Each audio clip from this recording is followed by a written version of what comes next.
Punishing Grey Raven, one of the games of all time. An action game so popular it funded a small indie game you may not have seen or heard of. A game where we set aside our cultural cybernetic differences and virtues in favor of turning each other into tomato paste. Because after years of scientific progress, we've discovered that, contrary to popular belief, violence solves quite a lot. I've been playing this game on and off ever since I saw Bob Ross's anime waifu paint happy little graves for her enemies. But mostly, I've been playing it for two big reasons. The game's huge and enjoyable, sharp gameplay and its massive, well-rounded, free-to-play experience. PGR also has sharp swords and sharp characters, despite the developers not having been all that sharp when it originally released. But that's besides the point.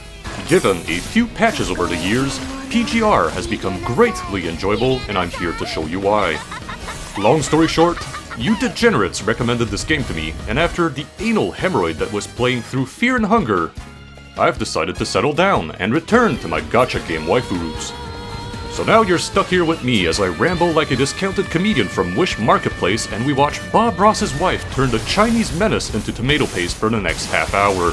Because, after downloading this game when it was going through its Van Gogh adolescence phase, like we all normally do, I've now seen mostly everything PGR has to offer and can finally review it. That's pretty good. The plot! Let's start by making sense of this game's world. In a not-so-distant future, history repeated itself when some laboratory located in China had another pathogen containment breach. The alien lab virus escaped into society, leading to the world being taken over by murderous robots infected by the deadly cybernetic pathogen known as the Punishing Virus. A virus which essentially acts like the Flood from Halo. If the Flood transformed machines into monsters, humanity realized social distancing and hand-washing wouldn't quite solve the issue this time, and in their desperate attempt at survival, humans fled from God's green earth to live on a space station named Babylonia. In their great wisdom, scientists realized the human mind can't be controlled by the virus and said, why don't we take our brains out and put them in a robotic teenager's body to fight the virus? And thus, constructs were born, with no consequences whatsoever, to fight against robot kind and clean up the mess for the glory of mankind. If you've played Nikkei, all of this should sound familiar because that's right, the plot is almost exactly like that of Nier Automata. So much so that the devs simped hard enough to physically manifest 2B into the game with her entire moveset, so the player base could create more Rule 34 content of 2B and PGR's own characters to send to Yoko Taro as payment. And just like Nikkei, you take the role of the legally distinct commander known as the Commandant. Original idea, do not steal. A human leading the Grey Raven Squad, immune to the virus and armed with limited fighting capabilities, and tasked with leading and taking care of your cybernetic husbandos and waifus. The story is naturally presented through the game's campaign, and as you meet the locals and progress through the narrative, you'll quickly learn to punish the local robo-locals or be punished yourself. Therefore, it's time to talk about gameplay. Gameplay! The game plays like a mix of Nier Automata's combat with a simplified version of mobile Zuma's orb mechanics slapped on top of it. PGR even has the dodge from Nier Automata that slows down time called matrix dodging as part of its own mechanics.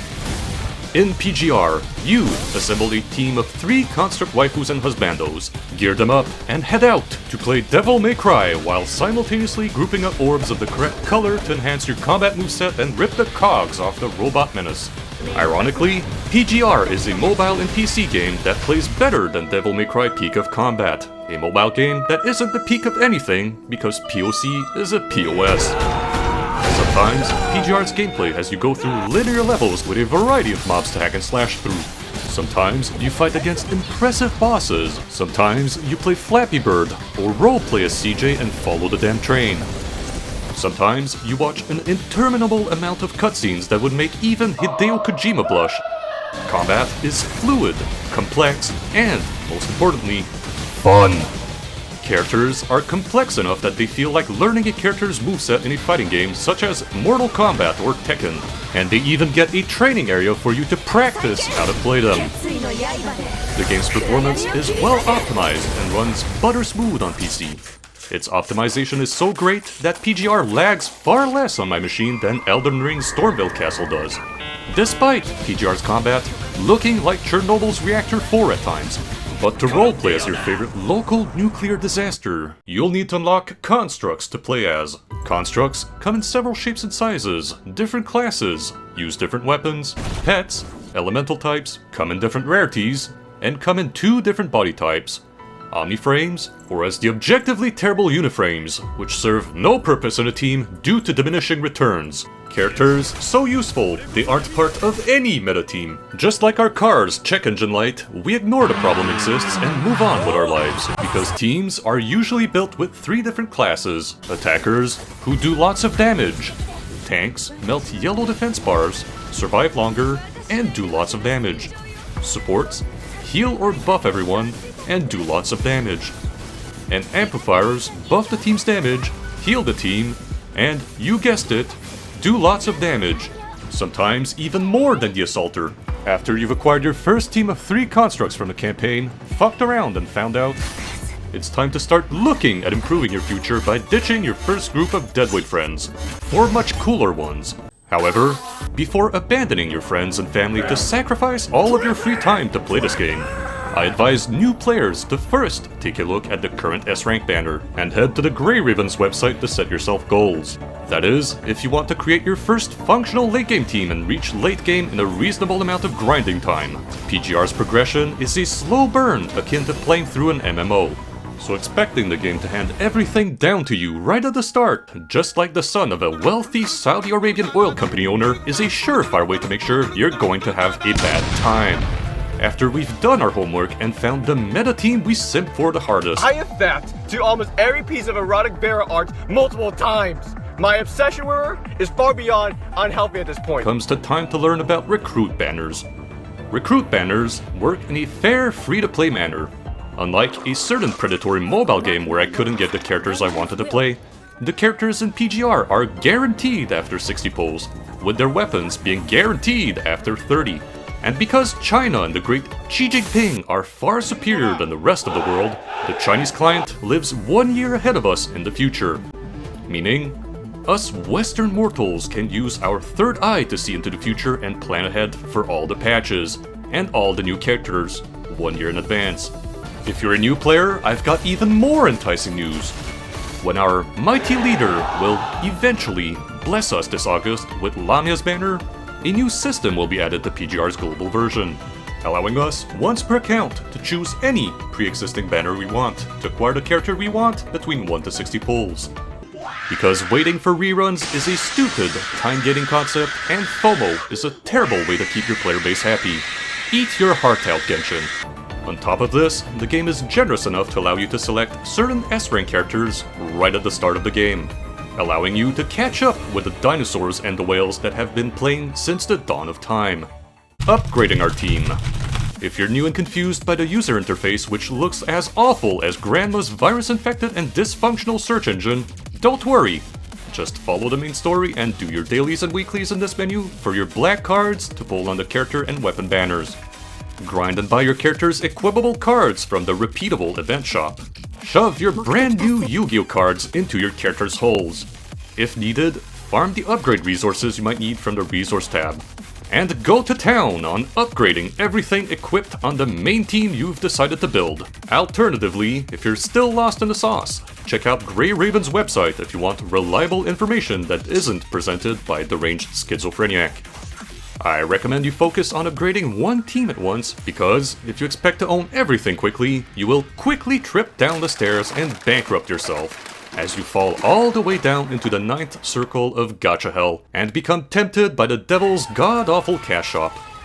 An infernal place where whales have collectively gathered and gaslighted themselves into believing that, despite what you think, spending thousands of dollars is not due to mental disorder, impulsive behavior, or a lack of self-control, as they all collectively ignore the wisdom of Thomas Tusser when he prophetically wrote, A fool and his money are soon parted. Anyways, it's their money funding the game, so who am I to judge? Speaking of spending, this game uses a daily energy point system. Every day, you spend serum to play through most of your activities and farm black credits, or upgrade materials. If you run out of maple syrup serum, you can open maple syrup cans and inject more into your veins to maintain your sugar high and keep grinding content until your eventual sugar crash. Among the game's overwhelming amount of menus, there are numerous things for us to do each day. However, most game modes only stay with us as long as a deadbeat dad who's about to go out and buy milk, which is why we don't talk highly of dad, and give our attention to the rest of the family who stays with us each day. Amongst our weekly activities, we have Warzone, a weekly King of the Hill type of game mode in which we join 2 other players to score as high as we can on 2 different boss rush maps to increase our rank and obtain more Warzone bucks. Phantom Pain Cage, another part of our daily checklist. Here, we put on our try-hard bandana to spank the weekly bosses as hard as we can in the hopes of satisfying Korn's insatiable bloodlust, and obtain as many skulls for the Blood God as we physically can, which, in return, allows us to trade the skulls for character shards of our favorite waifus and husbandos, allowing us to upgrade them from non-CSA approved blenders into walking biblical disasters. Norman Revival Plan puts me to sleep. Here, we assemble several teams of constructs to clear too many stages each week. In this game mode, each stage is divided into sub-stages, with different gameplay modifiers carefully engineered by Chinese torture specialists to make things even more painful for us to go through with our limited character pool. Clearing a full stage unlocks Minecraft robots that will auto-collect the diamond for us, which we can then spend at a shop that I don't care about. Norman Revival Plan is tedious and time-consuming. Most players only tolerate an RP and go through the pain of it for the stage clear rewards. Clash Reflection, the most recent weekly game mode where we go spanking robots and maintain our win streak to obtain energy drinks and slap more Yu-Gi-Oh cards on our weapons. Operation Guardians, or London Simulator, is the game mode where we do basic math across the bland monochrome Monopoly board, and get into knife fights with the homeowners for their money when we land on their property. Conveniently, the game developers hid this game mode out of sight in a tiny corner in the mission board menu, so that I keep forgetting about it and miss out on free XP and black cards. Thank you, Kuro. None of these aforementioned game modes spends our daily maple syrup cans. But if you want to spend your maple syrup cans all in one go, you can auto-clear levels for resources or spend it all in the events. If the game doesn't have enough for you to do, don't worry, there are several other permanent game modes outside of dailies and weeklies you can do to unlock black credits. Co-op. Oh no! Do you like multiplayer? Do you like playing together with your friends? Do you like becoming insufferable at Mario Party and irrevocably damaging your friendship forever? Well boy, do I have news for you. PGR has the most bipolar co-op experience imaginable. Because PGR suffers from social anxiety and can't decide if it wants to be introverted or extroverted. Occasionally, as you play through single player, you'll notice other player characters will join your single player game, and you'll be amazed to see other real-life human beings, such as you, playing the game, until you look at the menus to find a way to play the campaign with your friends, only to find no way to join other players like the previous real-life human has. Upon this realization, your mind has a sad epiphany. There is no co-op campaign. Those are all bots selling the illusion of a Barbie make-believe pretend experience. However, when the planets align and Kaishen, the Chinese god of wealth and gold, is in a good mood, at times, the game will offer actual co-op game modes, such as a cooking minigame or a bootleg low-effort Monster Hunter game, featuring a legally distinct Tigrex you can hunt. However, after a set number of days, those adoptive game modes decide to follow in our biological dad's footprints and turn into deadbeat stepdads. However, we can always visit our biological co-op dad during his visiting hours in prison, where he is locked away and serving a life sentence. Once co-op jail is open to us, we can bring 2 of our friends or siblings in the buggy, laggy prison cells to beat the inmates for a chance at a 5-star weapon. PGR's co-op is unpolished, like an uncircumcised diamond in the rough. But despite all of its flaws, for a mobile game, it's still more functional than a multi-billion-dollar company's effort at a couch co-op experience. Marinate in that for a moment. Anyways, janky bipolar nightmare co-op aside, If you're into roguelike game modes and power creeping your characters into godhood, the game also has 2 permanent repeatable roguelike game modes with different paths you can play through, different endings, and different items you can collect for your characters to continue growing as an undiagnosed tumor. The rewards from playing these game modes are generous enough and even offer a free character to unlock and use in the current dark meta team. The Dorm.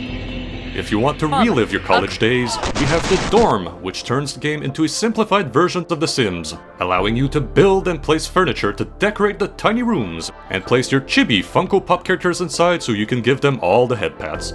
Completing the dorm dailies even pays you with unique currencies, allowing you to buy a few things from the dorm shop. From it, you can sometimes buy characters for free, or you can trade for premium currencies, allowing you to buy cash shop cosmetics for free, or new furniture. To live the fantasy of making the room you'll never be able to afford in this current economy. Despite this, I find the dorm minigame to be a poor escape from reality. Because soon enough, you'll find yourself doing chores with your roommates and accepting deviant art commissions as a second job to pay the bills and your furniture. Better get the hard stuff ready. Guilds. Once you've completed Chapter 4 Stage 5, the game will trigger your own social anxiety disorder and ask you to join a group of degenerates like you.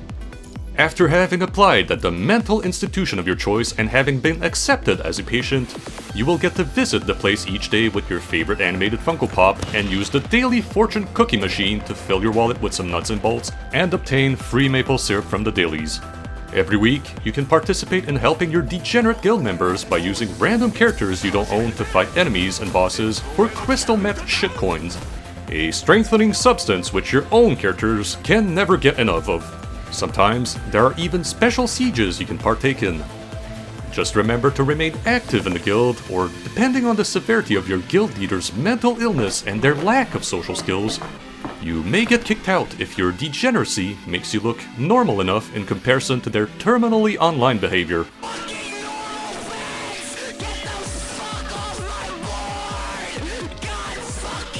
If this guild leader is you, then I urge you to clock into a real mental institution. Events. Every few months, the game updates bring us a lot of content to go through. A new banner character, signature weapon, cub, a new boss, new stages, new music, and events. A slew of unique activities and game modes to play and enjoy. Every update has brought far too many events to cover, from bizarre planet building sims, a better ARPG than Diablo Immortal, bootleg Minesweeper, restaurant management minigames, and whatever the fuck this is, and more. PGR events need their own in-game calendar because there's often just that much to do. A tool I suggest you use in real life if you're using one in the virtual world and not the concrete physical world your mortal shell struggles to inhabit. Music. Now, as much as I'd like to talk about the music, YouTube is going to hit me with a funny little yellow symbol and try to starve me to death by demonetization. That is, if I play copyrighted music without commentary over it. So the beautiful noise you've been hearing in the background right now is from PGR's fantastic OST. Speaking of monetization, let's talk about my least favorite part of gacha games, the digital crack shop. Honestly, as a free-to-play player, the shop isn't half bad. You can destroy your wallet on the digital crack being sold if you want to boost your team and compete against the community's mentally unstable and financially impulsive whales. Or you can buy cosmetics to dress up your favorite bargain can depending on how hard you simp. You can also unlock some cosmetics for free from the dorm shop, and sometimes some costumes are obtainable for free from events. The game is generous and free-to-play friendly enough that it fails at capturing my wallet's heart, which is great, because being a broadcast YouTuber earning the same salary as an Indian sweatshop worker is difficult enough in crappy pay-to-win gacha games. But here, in PGR, I can completely ignore the MTX shop, and instead spend my money in a real grocery shop to buy food and produce more videos while still getting everything I want. The average citizen should have no issue ignoring the game's shop. But if you want to spend money without destroying your wallet's virginity and also get your money's worth, then buy one of the monthly passes or a bootleg Fortnite Battle Pass, and that's also fine. In conclusion, PGR is a great hack and slash game. Combat is fun and plays well. The music is amazing, and the game is free-to-play friendly unless you want to compete on the leaderboards against people with unlimited access to Daddy's credit card. The game has guaranteed odds for you to reasonably get the characters and weapons you want, unlike the second Virus China has released globally. However, if you're heading in, be warned. If you expect the best gameplay and story PGR has to offer right out the gates of hell, you'll be burned. This game is for people who can realize long-term goals and grind for hours before they experience the best available. It's a marathon, not a sprint. Originally, I had a few negative things to say about the game, but after playing PGR for many hours, most of my complaints vanished, or things didn't bother me as much. But maybe that's just me going through severe Stockholm Syndrome. I can't tell, but I'm enjoying it. I rate this game a highly irrelevant score of 3 Lucios out of 2 Alphas and recommend you try it if Wuthering Waves combat isn't dynamic enough. That's it for me today. Thank you all for supporting my autistic cooking. More videos to come, stay tuned for more garbage, and I'll be lurking in the comments. Cheers, and have a good one.